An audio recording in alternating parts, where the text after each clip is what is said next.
Face à l'horreur des attaques menées par le Hamas sur le territoire israélien, Mayouen a pris la parole sur les réseaux sociaux.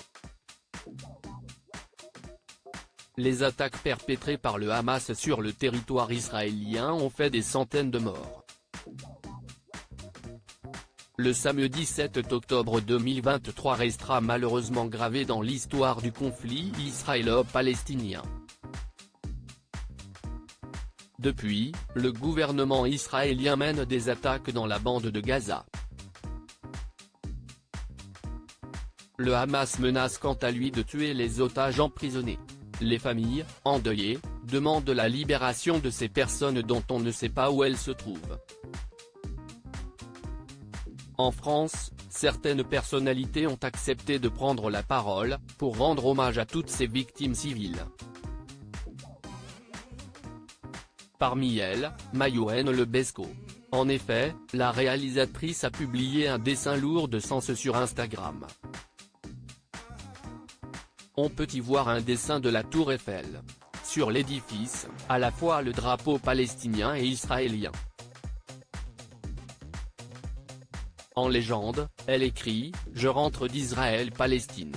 Je n'arrive pas à penser à autre chose que ce que j'ai vu, et que je vois encore. » Alors écrit-elle. Un message de paix qui évoque à la fois les victimes israéliennes mais aussi palestiniennes.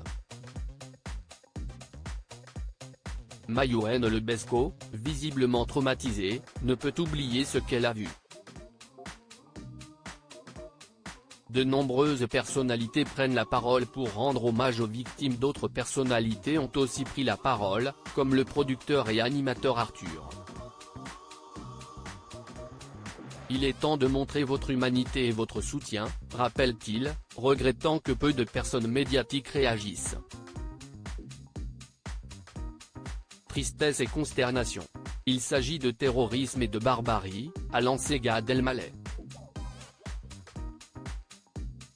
Patrick Bruel s'est lui aussi exprimé, horrifié par ces images de terreur et de haine aveugle. Des témoignages d'horreur mais aussi de soutien pour ces victimes civiles qui vivent une situation terrifiante depuis maintenant 4 jours.